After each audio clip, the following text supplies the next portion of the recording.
এটা হচ্ছে আমার ভুট্টা ক্ষেত।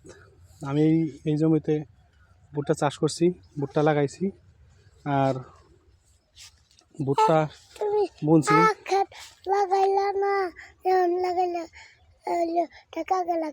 হ্যাঁ আমার কাজ ছিল, এই জন্য ঢাকা চলে গেছি। এই জন্য ভুট্টা ক্ষেত, এটা আমার ছোটো ছেলে একটু কথা বললো, আপনাদের শুনুন। এটা হচ্ছে ভুট্টা ক্ষেত আর এটা হচ্ছে আমার চাষতো পেঁয়াজ ক্ষেত। অনেক বড় পেঁয়াজ ক্ষেত, দেখেন অনেক দূর থেকে অনেক বড় পেঁয়াজ ক্ষেত। এই পেঁয়াজ ক্ষেত চাষতো বুনছে, অনেকটা খরচ হয়েছে, প্রায় 30-35 হাজার টাকা খরচ এই পেঁয়াজ খেতে। তো মানুষ যারা কৃষক তারাই জানে যে কৃষিকাম কত কষ্ট আর কৃষিকাম কত কষ্ট করতে হয় ভাই। শুধু ফেসবুক করেন, ফেসবুকের গাইডলাইন মানেন, ফেসবুকের গাইডলাইন মানলে আপনি ফেসবুকে সফল। আর এই কৃষি কাজ করতে আসে যদি কৃষি কাজের নিয়মকানুন আছে, কৃষি কাজের নিয়মকানুন ওই ফেসবুকের গাইডলাইনের মতোই। এটা হচ্ছে একটা পেঁয়াজ ক্ষেত, পোড়াই পেঁয়াজ ক্ষেত। এখন তারা পেঁয়াজের ক্ষেতের ভিতরে মরিচ চাষ করবে। এই মরিচের চাষ করবে, এই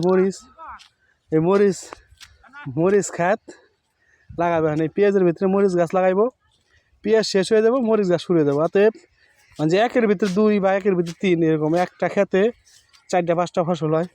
এই যে আপনারা দুইনা পাতা বলেন, এই দেখেন দুইনা পাতা, এই যে ক্ষেতের ভিতরে এভাবে থাকে, এটা যে দুইনা পাতা। আর এটা পেঁয়াজ ক্ষেত, পেঁয়াজ বাড়তে হয়ে যাবে। পেঁয়াজ কালি আসছে, পেঁয়াজ বাড়তে হওয়ার সময় হয়ে গেছে। পেঁয়াজ পেকে যাবে, পেকে গেলে পেঁয়াজ উঠাই ফেলাইব। আর পেঁয়াজ উঠানোর পরে মরিচ গাছ থাকবে, ওই মরিচ গাছ বড় হবে। মরিচ গাছ বড় হলে মরিচ গাছ থেকে মরিচ ধরবে, তারপরে আপনার মরিচে ফল ধরবে। মরিচ ধরলে মরিচ থেকে মরিচ ছিঁড়ে বেচবে যার ক্ষেত সে। আসলে যারা কৃষক তাদের কষ্টের শেষ নাই, রাত নাই দিন নাই, টাকা খরচ করতে হয়, কষ্ট করতে হয়, শ্রম দিতে হয়। আর এই যে দেখেন একটা ভুট্টা গাছ বলছে, পুনাই ভুট্টা গাছ। আর এই দেখেন শস্যা, আপনাদের ফুলওয়ালা শস্যা দেখাইছিলাম আর বলছিলাম যে ফল ধরলে কীরকম দেখা যায়। দেখেন এটা ফল ধরছে, শস্যা ফুল ধরে যেতেছে। এই যে এদিকে শস্যা আছে, শস্যা অনেক। আমাদের চকে অনেক রকমের ফসল হয়, শস্যা আছে, ভুট্টা আছে, মিষ্টি আলু আছে, পেঁয়াজ আছে, রসুন আছে, তারপর দেশি আলু, ফার্মের আলু, মানে যে যেটা বনে। আল্লাহর রহমতে আমাদের চকের মাটি অনেক সুন্দর, অনেক খাঁটি। যে যা বনে সব জিনিসই হয় আমাদের চকে, সমস্ত ফসলই হয়। আর আমি কথা বলতেছি যে আমাদের চকে কী কী চাষ করছি ওই নিয়ে। আসলে আমি আপনাদেরকে দেখাইতেছি কি, ভিডিওতে কথা বলতেছি কি, সবই খেয়াল করবেন। আসলে কিন্তু এই জায়গায় আমি আপনাদেরকে দেখাইতেছি যে আমাদের চকে কী কী আবাদ হয়, কী কী না হয়, এই জিনিসগুলাই দেখাইতেছি। ভিডিও দেখবেন আর ভিডিওর কথাগুলো শুনবেন। আর সবচেয়ে বড় কথা হচ্ছে ভাইয়ের ভিডিও যদি ভালো লাগে, হ্যাঁ দেখবেন।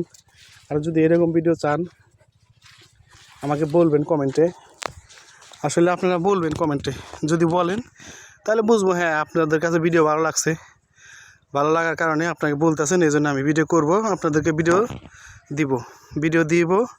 আপনারা দেখে ভালো লাগলে জানাবেন, শেয়ার করুন ভাই। ফেসবুকের গাইডলাইন মানতে হবে, আমি আবারও বলতেছি ফেসবুকের গাইডলাইন মানবেন, তাহলে আপনি এই জায়গায় সফল। আর যদি ফেসবুকের গাইডলাইন না মানতে পারেন আপনি যা কিছু করতে পারবেন না। যেহেতু ফেসবুকে কাজ করেন, ফেসবুকের গাইডলাইন মানতে হবে। এই জন্য ফেসবুকের গাইডলাইন মেনে কাজ করবেন, ইনশাআল্লাহ আপনাদের সফলতা আসবে। দোয়া করি যেন সবাই ফেসবুক থেকে টাকা ইনকাম করতে পারেন।